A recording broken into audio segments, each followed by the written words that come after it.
안녕하세요. 남편과 이혼을 결심하고 현재 혼자 나와 살고 있는 30대 여성입니다.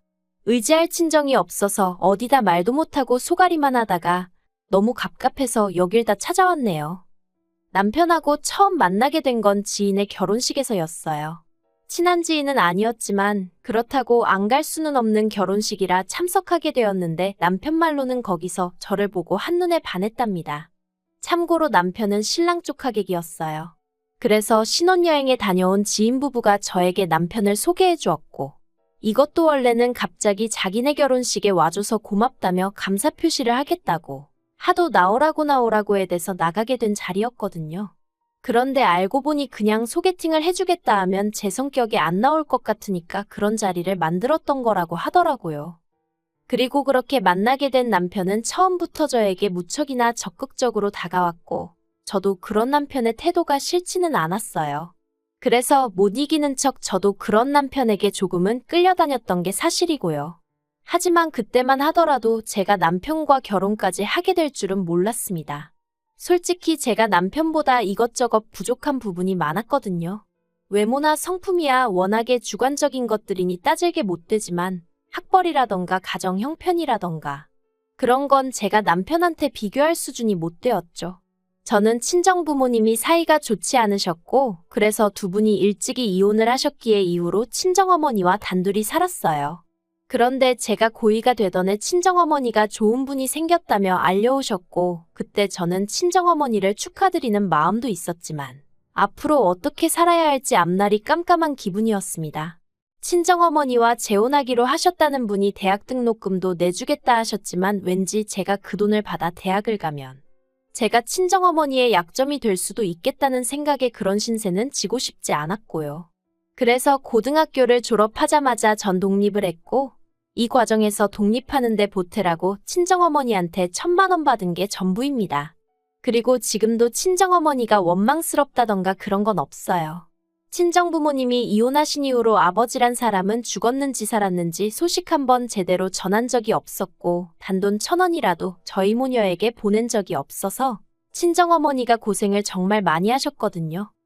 그러니 늦게나마 찾으신 행복을 오래오래 지켜나가셨으면 하는 마음뿐이에요.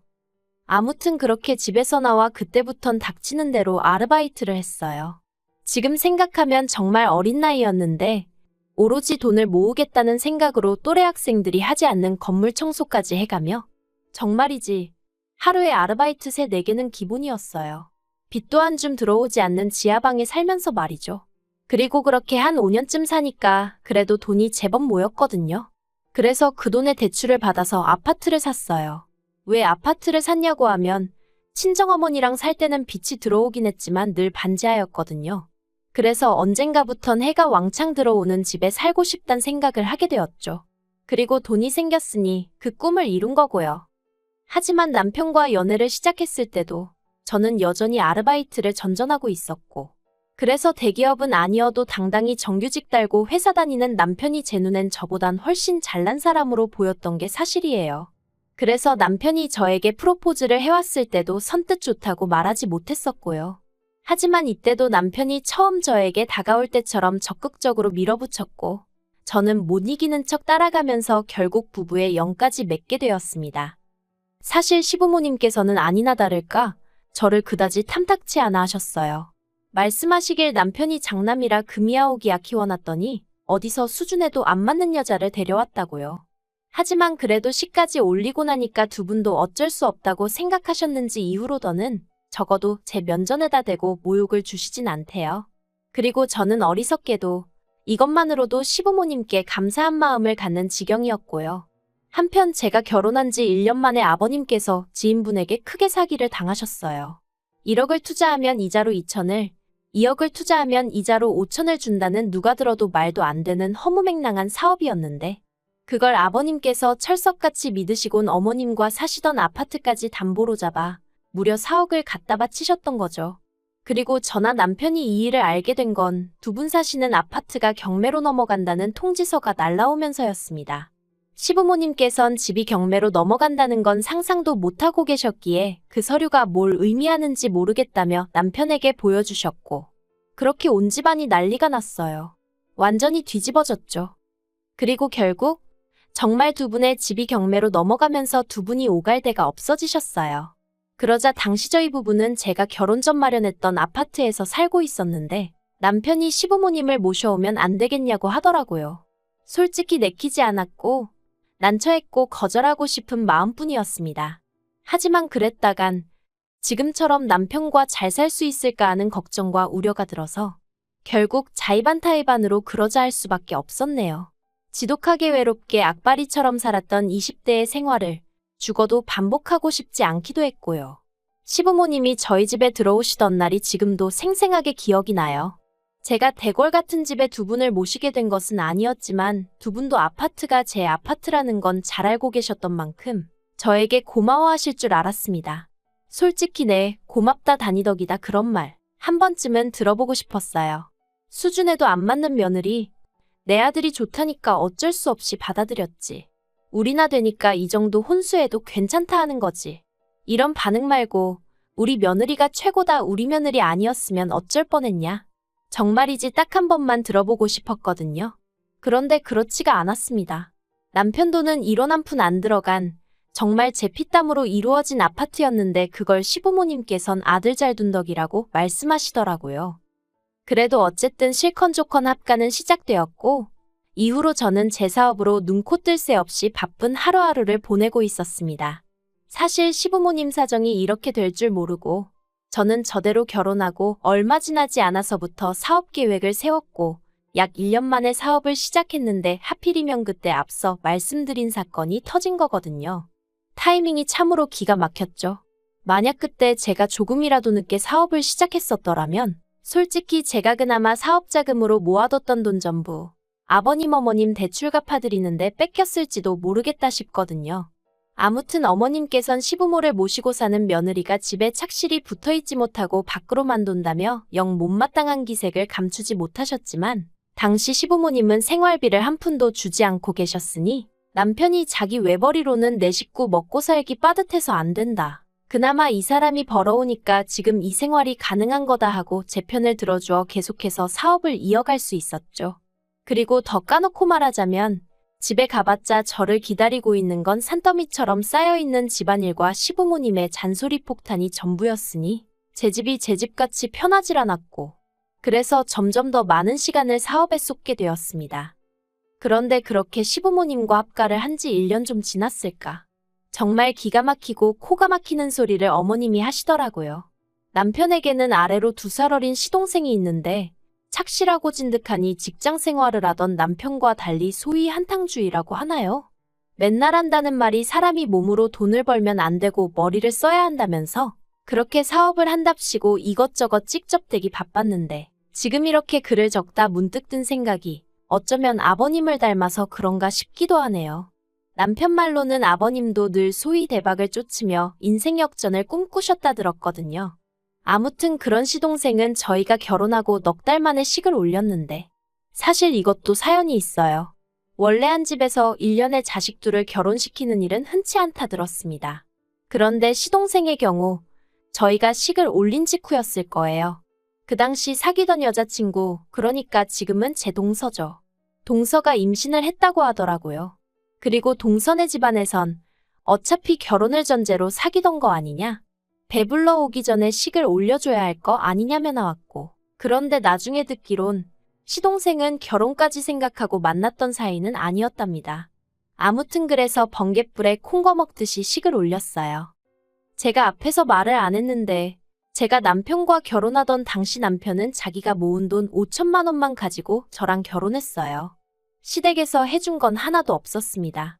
며느리 조건이 마음에 안 드는데 드리려니 속상해서 못 해주겠다 뭐 그게 이유였죠.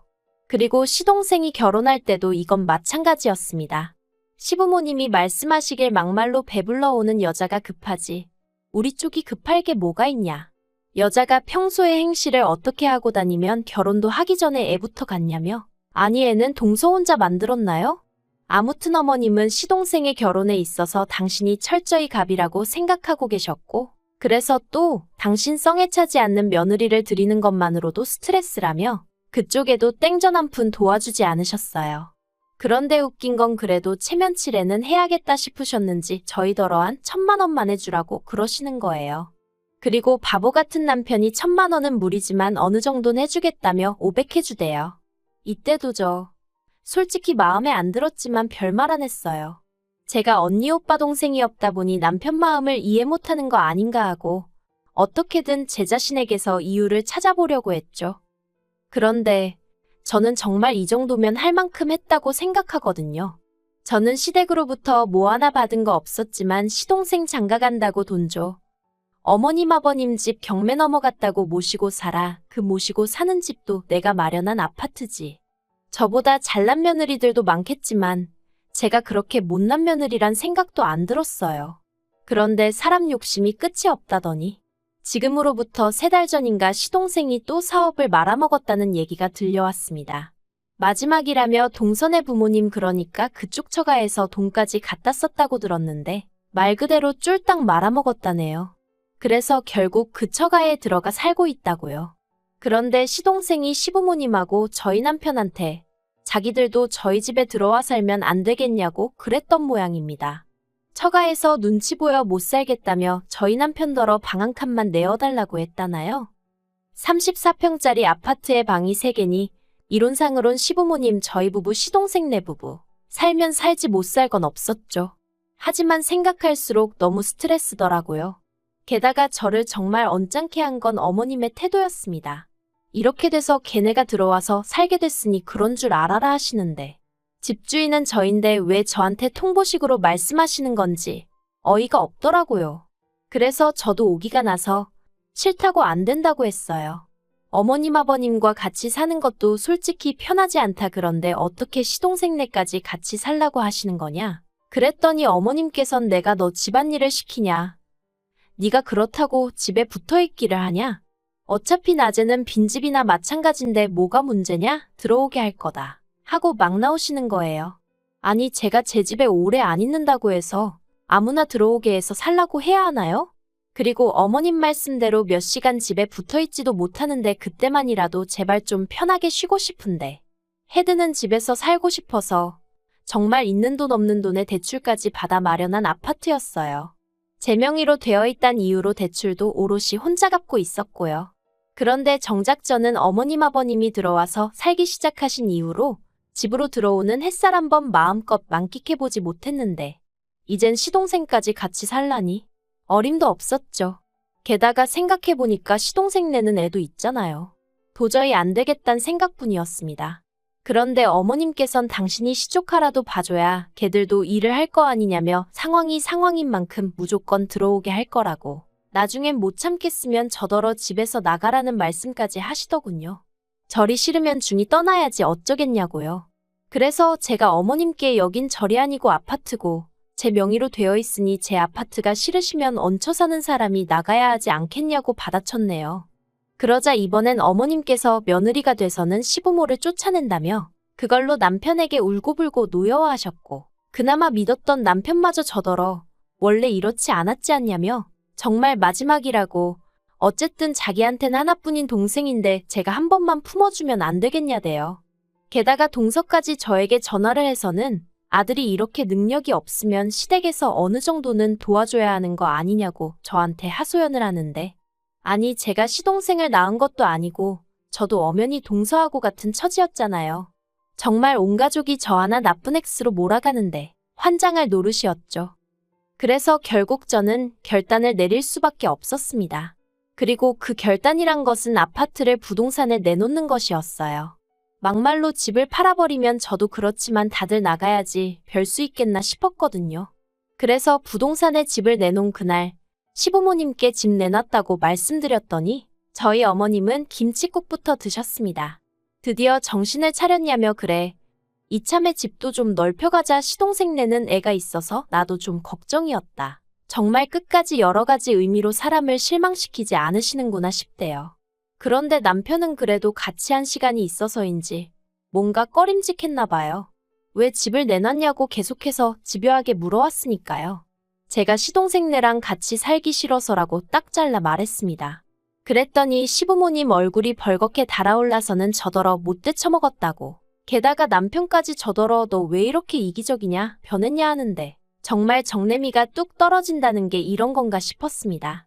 그래서 제가 내가 뭐가 이기적이냐고, 나는 뭐 맨날 소처럼 일만 하고 나 싫다는 어머님한테 바보처럼 내내하고 웃는 낯장만 해야 되냐고 소리를 질렀어요. 사실 그런 식으로 말하려던 건 아닌데 저도 가슴에 응어리가 있었는지 말이 그렇게 나간 거죠. 그리고는 이제 진짜 모르겠다 싶은 생각에 왜들 이렇게 염치가 없냐고 화를 냈습니다. 며느리 집인 거 뻔히 알면서도 고맙다 소리 한 번을 안 하시더니 이젠 뭐 시동생네까지 데리고 살라는 게 말이나 되냐고.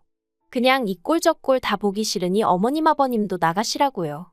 그리고 솔직히 수치스러워서 말도 하기 싫지만 남편이 순간 제 뺨을 딱 때렸습니다. 얼떨떨하고 화끈화끈하고. 그래서 그냥 그대로 차키랑 지갑만 챙겨서 병원으로 밟았네요.